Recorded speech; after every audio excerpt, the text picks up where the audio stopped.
a celebrity's agent recently contact me to help them get rid of their own phobia.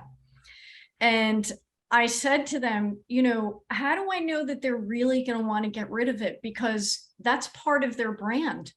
You know what I mean? Yeah. And so in that level of comfort, I have to know that that is really what they want, because at this point, I've got 100% success rate, and I can't even risk my own reputation.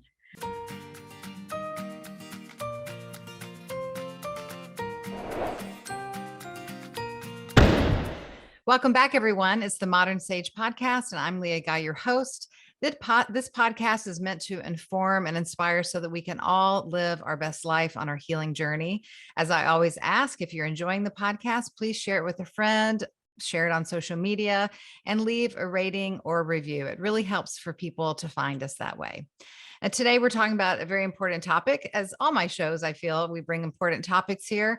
Before we get there, I just want to remind you on social media, you can follow me at Leah Guy Live on Instagram and Facebook. And these podcasts are viewable on my YouTube page, which is youtube.com/a girl named Guy. They will be up a few days after the podcast airs, and these podcasts play anywhere that you can listen. So if you happen to be traveling or off your main device, you can locate us on Spotify, on Amazon, on iTunes, on all the places that you listen to podcasts. Now, today, our topic is moving from fear to freedom, and we have author and Neuro-Linguistic Programming expert, Kalliope Barlis. Her new book is called Phobia Relief, From Fear to Freedom. And I know we've brought topics about fear to this show before, and I speak about it a lot in my work. So I'm really excited to have Kalliope here to discuss this very important and helpful information for people who are suffering with phobias, with fears, whether they be rational and irrational in our own minds. We're going to learn a little bit more today about how fears work and how we can get some relief. So welcome to the show, Kalliope. Well, thank you so much for having me, Leah. Yes, I'm glad that you're here. This is a huge topic. So many people, as you are well aware, have fears, some that move into phobias. Some of us have phobias from the onset when we're little children that just kind of keep on going for the rest of our lives. And you've been working with clients in New York City area, and do you work online as well? Sometimes, not too often. During the pandemic, I was, but not now. Okay. So Kalliope also does a lot of presentations about her work, and she focused, I'm going to let you tell us what you do with neuro-linguistic programming, what it is, how it works, and then we're going to dive into the topic about fears and anxieties and phobias so that people can kind of start making sense of this new mindset shift that can help them. So what is NLP? So it's all about training the brain. Okay. It's about studying the subjective experience of how people represent the world inside their minds. And look, everybody's going to represent it in their own way, as unique as their fingerprint, right? Based on how it is that they grew up, based on what values they were brought up with, what belief systems. And so NLP reveals how it is that people think, how they strategize, whatever it is that they do, whether they're thinking about it or doing it or even seeing it. Mm-hmm. So, I mean, let's put it this way. NLP gets into really the intimate space of how someone's thinking. Yeah. What I love about this work and other modalities as well, I love it. And the challenge is so interesting to see that when you're reading about it, or even the practice of doing it, one might look at it and say, well, that seems relatively easy, or that is, I don't know if I want to say simple. The process can be simple, if you will, but even sometimes when we think something is attainable or simple or easy, we still have that programming in our head that thinks either one, it's not going to work because it's too easy or simple. But I think bigger than that is we don't want to release or change the mindsets that we currently have. And so when I was watching some of your work and what I know about NLP and other modalities is that it can seem like, oh, well, I could do this. But then the next thing that happens in one's brain is, the challenge of, is it really going to work? How can it be this simple?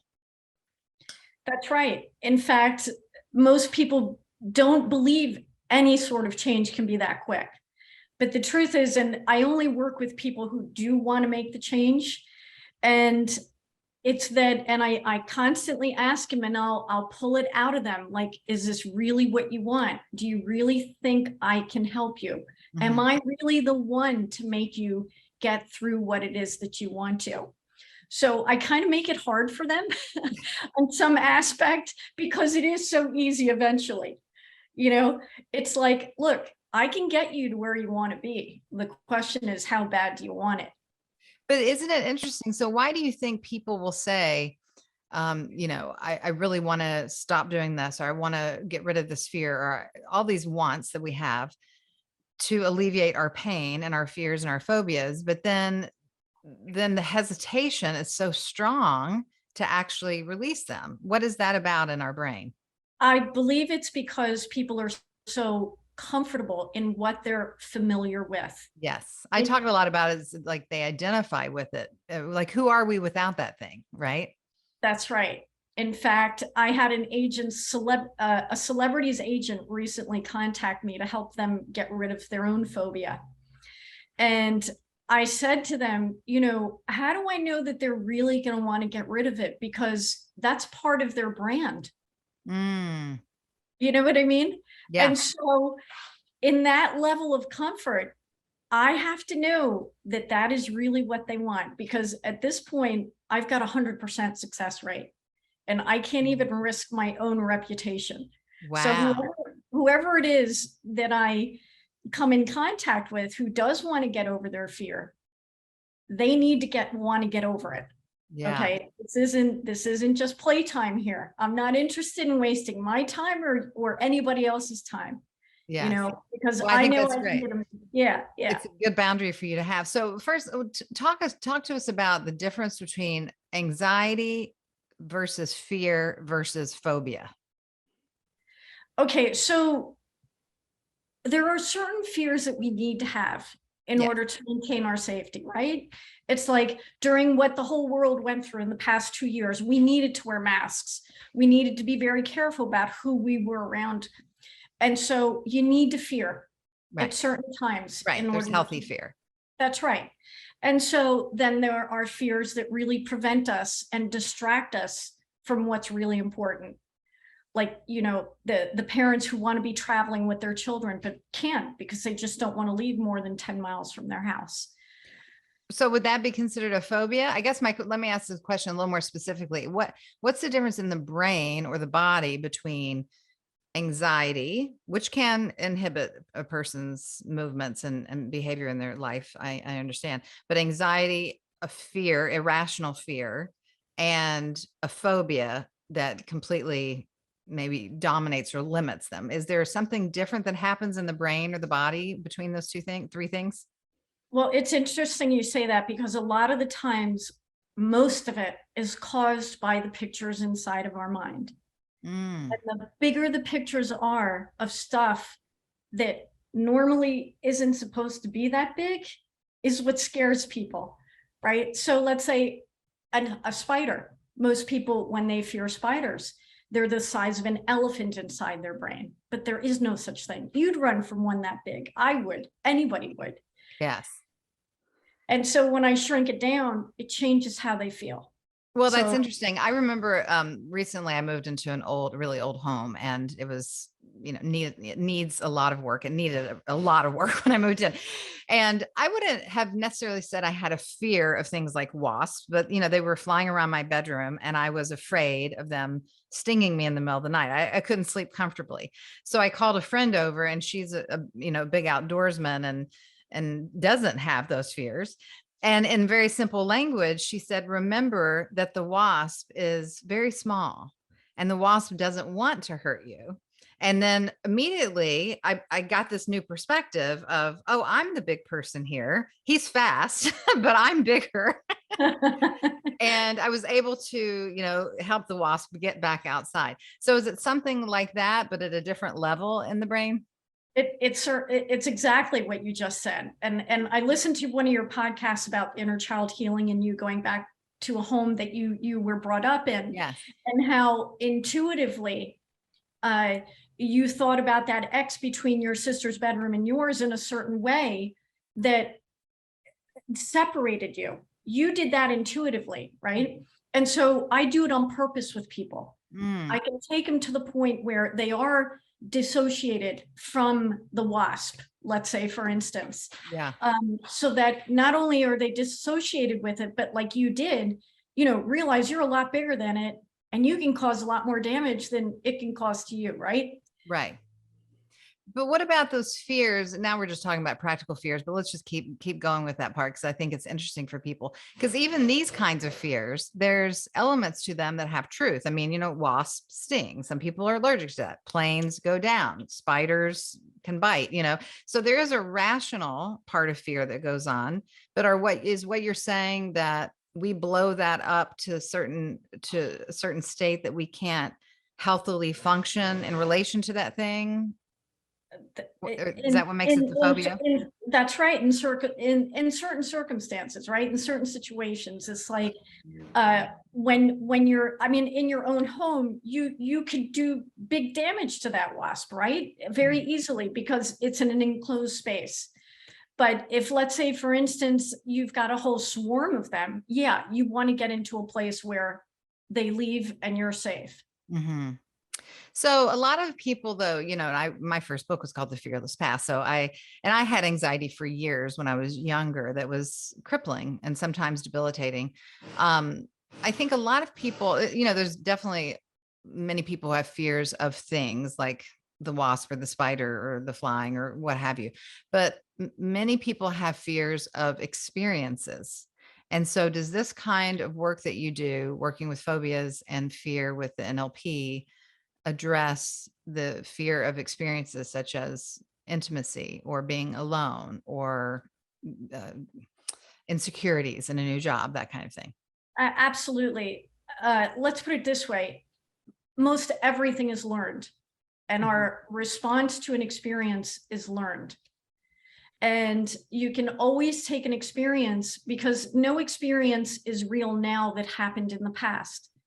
Any experience that happened in the past is in the past. It no longer exists, except for in our minds. So every thought has structure, right? And when people have an experience of, let's say, a bad thing, it's usually a great big picture. A lot of the time. I'm not saying all the time. So when, let's say, for instance, you reverse that memory inside your mind, it's like watching a movie. When you tap on reverse ×2, ×3, ×4, the movie would make no sense. And so in the same way, every experience we have is a movie inside of our minds that when we reverse it, it reverses the meaning without resistance. Okay. So now I want to go a little deeper with this, because I'm always interested, when I think about working from an energetic perspective, which also includes the mindset and our emotions and so forth, I think about interrupting, and I'm often teaching and talking about the loops that we create, or the storyline that we kind of live from. We just kind of keep building off of the storyline. And in fact, I often tell people, many of us are living as if we're just watching the first 15 minutes of our story over and over and over again, and we can't move beyond that. So is what you're saying that when we can break down or disrupt or interrupt the loop or the story by going back to those images or the pictures in our mind that are really big, and then bringing it down to a smaller size, and then kind of continually doing that, because the past doesn't exist anymore. And so we're really just reframing our thought about something that happened so that we can have a new thought in the now. Is that That's right. And not only it's reframing it, but then also changing how it looks inside the content, so that really the picture inside the frame is completely changed. So tell us more about this picture, because I'm a visual person. I think I understand what you mean, but describe it a little bit more fully for people who go, well, I don't see a picture, I have a thought. Tell us what that is. Right. So for instance, if I were to ask you to describe the contents of your living room, you'd be able to do it easily, right? Yes. Right. So the thing is that the only way you can do it is by seeing it inside your mind. And so people see their pictures more so some places than others. It's just that they're not conscious of it, right? And so anybody can access, and it's just another muscle that needs to be practiced just like anything else. But the thing is that when someone guides you through it, it's just a lot easier because something's listening and listening quickly. So what you're saying is every memory that we have, every thought has a picture that goes with it, an image of the people, the environment, the surroundings, and even maybe the feelings that we had. We create an image for that, and it's somewhere in our brain, and we can access that. That's right. And oftentimes it's not just an image, it's a sound as well. So that part of our brain, our kinesthetic, overlaps with our visual and auditory by like 40%. And that's why when we hear a sound of a music, a song, it takes us back to being 15, 16 years old, or if we see a certain car, it reminds us of a certain time of our life, and we feel a certain way. So between the pictures and the sounds, it creates feelings. That's just the way the brain is wired. So so if this is doable, and I know that it is, but again, back to that challenge of when you're practicing something, whether it's NLP or people who've done hypnosis or a variety of other modalities, even meditation, we can experience these points of relief in those moments. But then when we're on our own, and then we show up to do the scary thing, whatever it is, how does a person override that instinct or that desire to go back to that comfort place or that picture that was so big and scary in their mind in that moment? Is that what your book is focused on, or is there a different technique to keep us kind of, in a different place with that? So I've gone step by step from the moment you actually start being afraid to the moment that you're not. And so that you can rationally respond to any situation, so that when you're out there in the wild, to stay away from a venomous snake.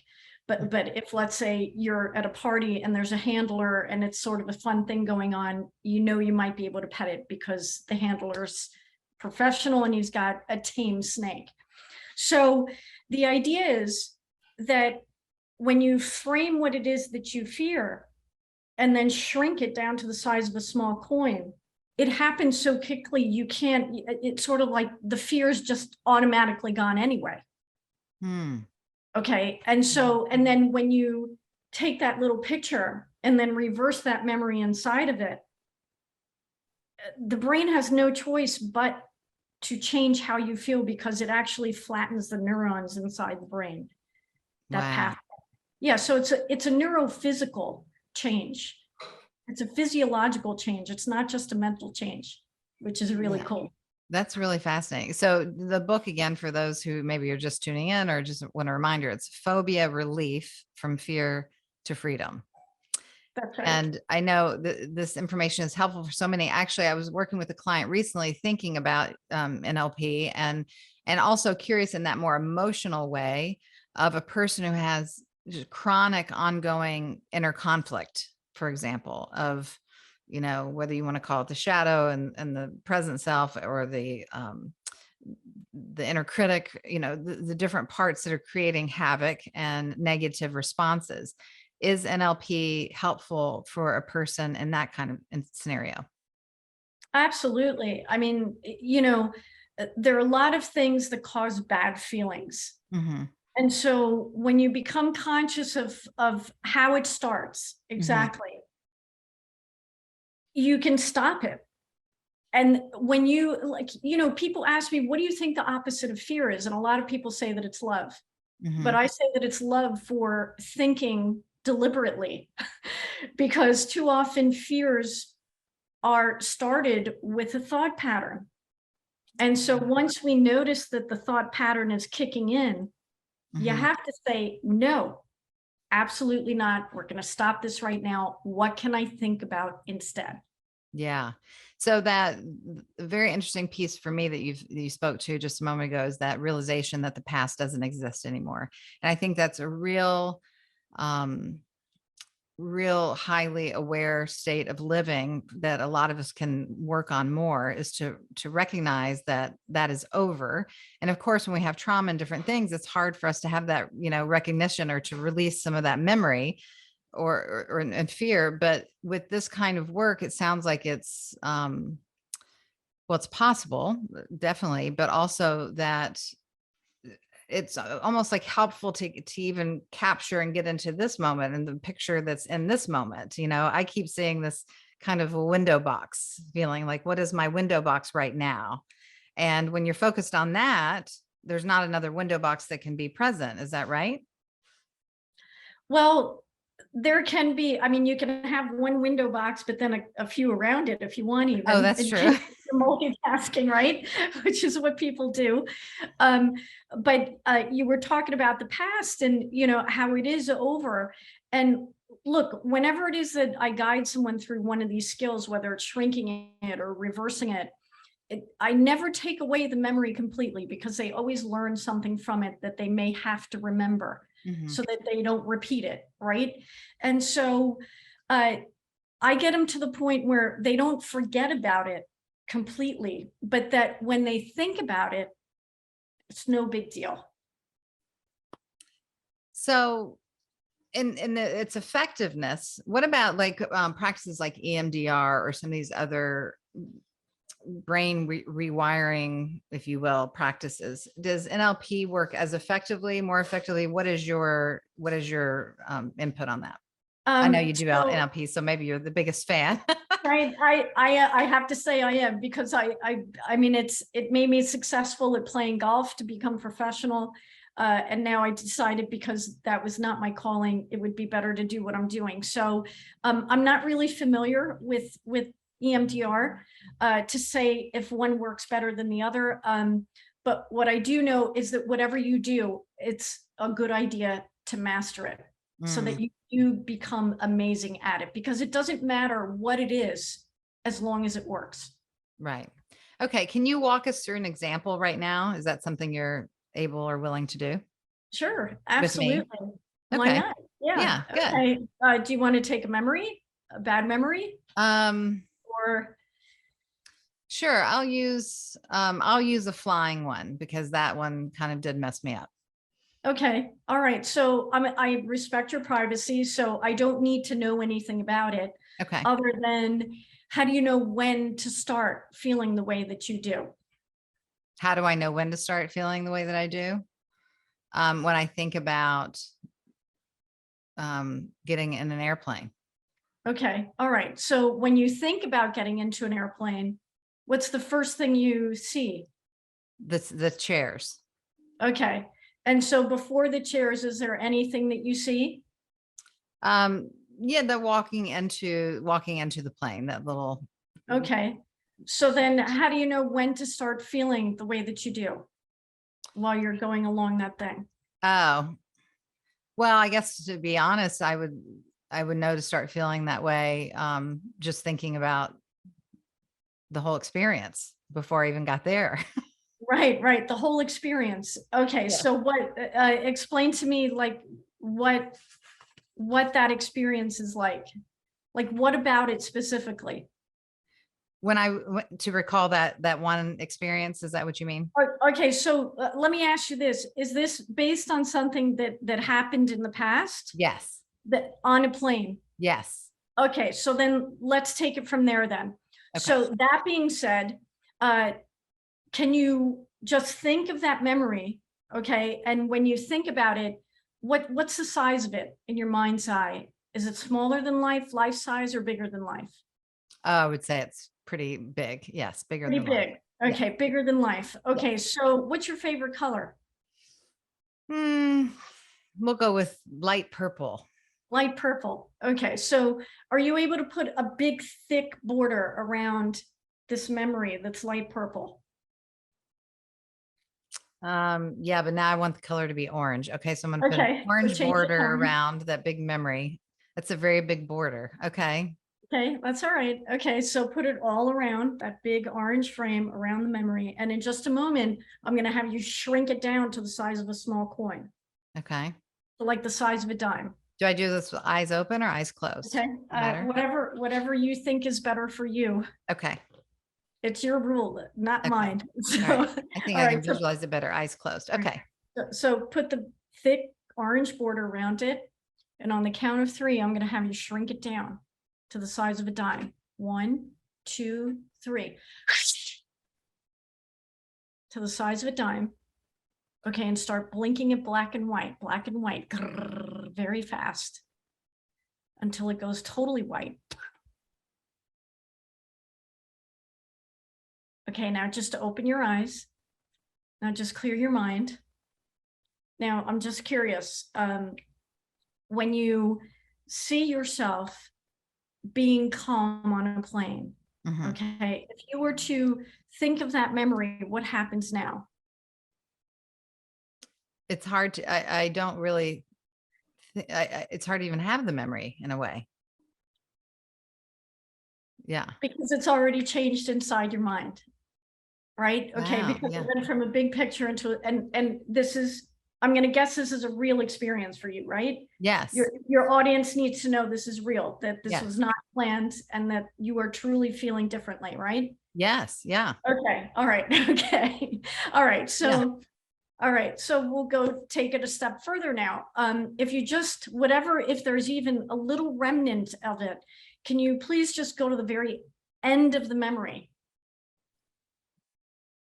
Okay. And then reverse it, play it in reverse really fast, really fast, where all the sounds, the motions move backwards. And now flash that white, totally white. Okay, now while you have your eyes closed, I just want you to imagine yourself comfortably traveling, where you're having a good time with your boyfriend, your dog, if you travel with your dog, or everybody else, your best friend, or even yourself, and you're getting on the plane comfortably, and you sit down and you start laughing even, because you're like, what the heck was I even ever concerned about? Because it is what it is. In fact, I want you to think of a time in your life where you did laugh wholeheartedly, so much that you did cry. All right. Yeah. So see yourself on that plane and start laughing about it. And if you happen to get just a little bit nervous, just remember to breathe, because you asked me earlier, what is anxiety? And a lot of times anxiety is not breathing out. Yes. Right. Yeah, that's a really interesting technique. And I'm glad that we shared that, because I just want to share, like, I've had the full spectrum of that experience, not that one experience, but meaning prior in my life, I loved to fly. So when you say that memory, I can remember I loved doing it, and then I had actually a couple of really bad experiences, and then I became petrified of it, to the point, where I didn't want to do it. But since then I have had it, calm and gentle experiences on it, but always aware of that thought in my head. But right now, what I want to share is, it's hard to even remember that thought that was in my head. It doesn't even feel small. It's just hard to tap into it. And how do you feel? Yeah, I feel good. Compared to what it was, right? Yeah. Yeah. Great. Good job. Awesome. Interesting. Are all your sessions this quick? You're like a 5-minute doctor. And you, that's right. That's right. And give so me your money, I'll give you 5 minutes and you're out of here. That's right. That's right. And you were, this is how we started the conversation. Can it be this quick? And why is it so hard for people to believe that it can be? But it is. Well, because, and I know myself and I know other people, because I work with clients too, is we start challenging the thing that was helpful, in whatever way, because of our identity, because we don't believe it, all the things that happen. So we want to challenge that. And it's really interesting. So you've turned your work into a series on Amazon, right? That's right. Soon to be on Amazon. Soon to be on Amazon Prime. Yes. Yes. So tell us about that. Are you working with clients and showing the effects of this work? That's right. So I randomly met people, even, at a hotel I was staying at. Was one of them started talking about what I do. She said she had a fear of heights. I said, I'll do it for free if you let me film it. And so it turned out to be a huge success. It won a bunch of over 30 awards internationally in film festivals. And it's a lifetime of work come together. And I'm just thrilled that it's come together for others to see it and just offer them hope. That's what it's all about. Well, I was going to say people love those shows that can watch other people go through the scary things and then to have the hope and realize that something different is possible for us as well. So I have to ask you, do you have any fears? Well, I absolutely did. Of public speaking, absolutely crippling fear of speaking in any public space, whether it was with friends, colleagues, parents, relatives, you name it. I played golf professionally. I had to speak with the media, and when they asked questions, nothing came out. So I got over it. It was through NLP, and I decided that was a bigger calling than playing golf. Wow. So you've actually overcome your own issues and then turn that into helping other people. Like I think many of us do. Some people call us the wounded healers and that kind of thing. But yeah, that's great. So when other fears arise within you, because you're a normal human being, you just practice the NLP technique and move through it, correct? Absolutely. I live in New York City. I'm doing it all the time. Yeah, Wow. all Yeah. the time. Because, you never know what's going to happen in life. And there's weird stuff happening all over the place. And, you just have to make sure that you stay on track and do what you need to do throughout the day. Yeah. Tell us an example of someone that not only that you worked with, but then maybe got in touch with you at a later date saying that they were still successful living in their life, overcoming their fear. Do you have a hot story that you can tell us? Yeah, I had this one woman who had such a debilitating fear of riding in elevators. Mm, She cried just at the thought of being near one. And so I actually taped that whole experience too. It's on my YouTube channel. And eventually she met her dad in Spain, and they rode inside of an elevator inside of a mountain that was like, I don't know, 20 stories high. And she did it comfortably, no wow. issue. And so it's just that sort of stuff that just keeps me motivated to do what I'm doing. Yeah, that's awesome. So, and thinking about that, and I guess also the flying, anything that has like the claustrophobia kind of feeling. Do you, when you're working with this, with NLP, do you encompass that whole claustrophobic feeling, or is it necessary that you get really specific about, for example, being in the elevator or being in the plane or being in a back seat of a car or whatever it is? Right. So oftentimes with claustrophobia, people see the surrounding coming in on them. It's enclosing them. Mm-hmm. And so it's a matter of creating space around them and seeing the walls stay in place, which they always do, right? Mm-hmm. Well, most of Okay. the time, unless, there's been a few circumstances, but yes. Right. Okay. So, who was it? A woman who I guided to overcome her fear of sharks. I went to UCLA to their shark territory studies, and the guy said, you've got more of a chance of winning the lottery than being bitten by a shark. Mm-hmm. So the chances of, look, this is a very safe world compared to what it was that our ancestors went through, thousands of years ago, because we don't have to hunt for our food. Mm-hmm. And so generally speaking, it's pretty safe. And so we got to feel that way, because most of the time you are safe, like at 99% of the time, whatever it is that we've worried about does not come true. Right. There's some people though, many people actually, that are kind of stuck in survival mode. I think that, that they feel unsafe all the time, whether it was, they've got a basement bunker full of food, or they're just kind of always on the go. Or other people would say, well, I did win the lottery, or I have been struck by lightning, or, they've experienced some of these kind of anomalies, if you will, and have it in their mind that anything is possible all the time, to always be uber prepared. And if not, that you're going to suffer. And I understand that way of thinking, because I think, a certain amount of preparation is good, but also from my standpoint, from the spiritual standpoint too, we have to move and trust as well with the universe and with, everything that's happening, to know that well, ultimately, I guess if it's our time, it's our time, is one thing. But, we can't control everything. But while we're living, we should have an easier time controlling our inner state, is what you're saying, I think, right? That's right. That's a beautiful way of putting it. And, because whenever I have someone count the number of hours they Mhm. spend worrying, Yeah. it turns out to be, tens of thousands of hours in a lifetime.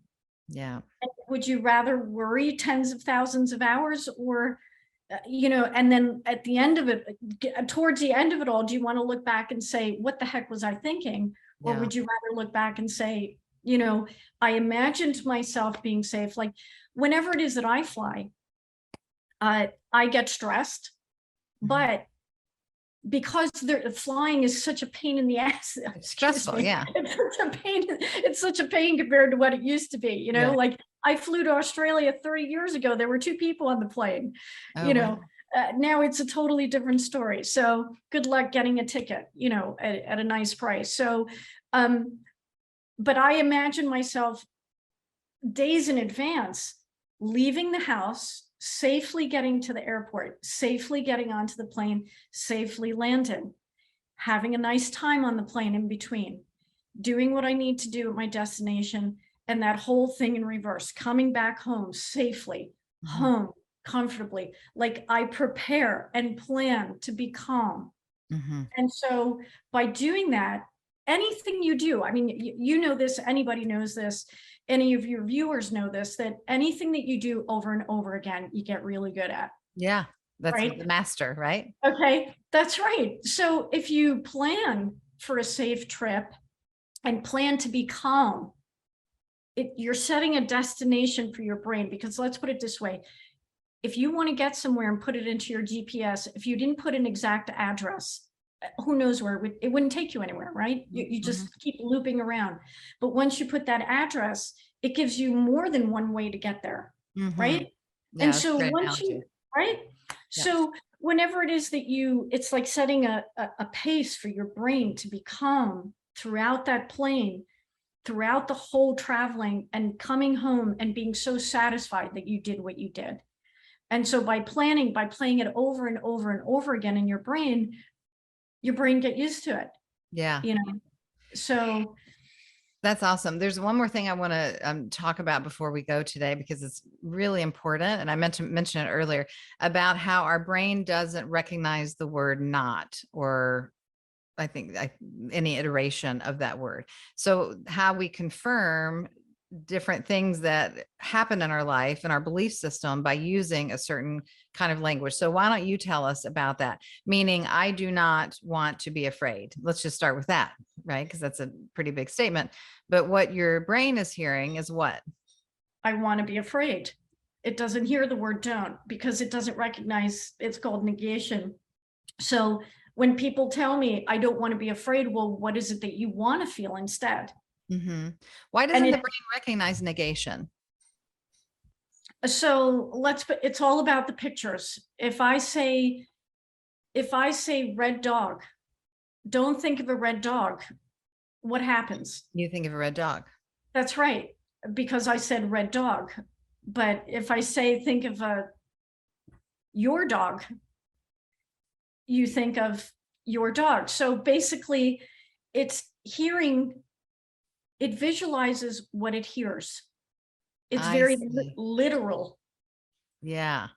So people that are using the I don't, or that's not, or any of those kinds of things, they're reinforcing the picture of the very thing that they're saying that they don't want. That's right, because the brain just takes it literally. It doesn't see the opposite. That's so So fascinating.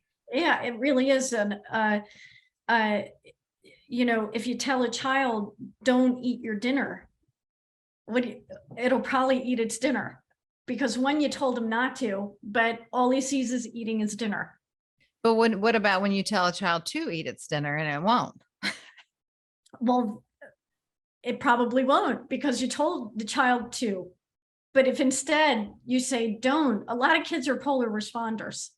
They'll do Oh, what you tell them not to. And so when you tell them, you don't have to eat your dinner. Uh-huh. You know, some of the time they'll actually eat it, one, to spite you, two, because that's what they saw themselves doing, but passively. It's So like, does that not work with adults?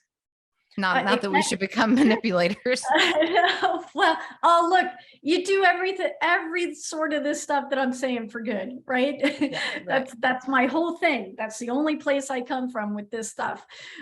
So yeah, you can do it with your partner too, in good ways. Yeah, that's awesome. Very helpful, important information. Thank you, Kalliope, for being on the show and for all of your work. For people who want to know more about her work, the information, the links are in our show notes. Don't forget to like the podcast, leave us a review, a rating, and follow up with her work either on Amazon Prime or her book, Phobia Relief from Fear to Freedom. It's a pleasure talking with you, Kalliope. Same here, Leah. Thank you so much. And you're doing great work. Thank you for Thank doing you. what you do. Thank you.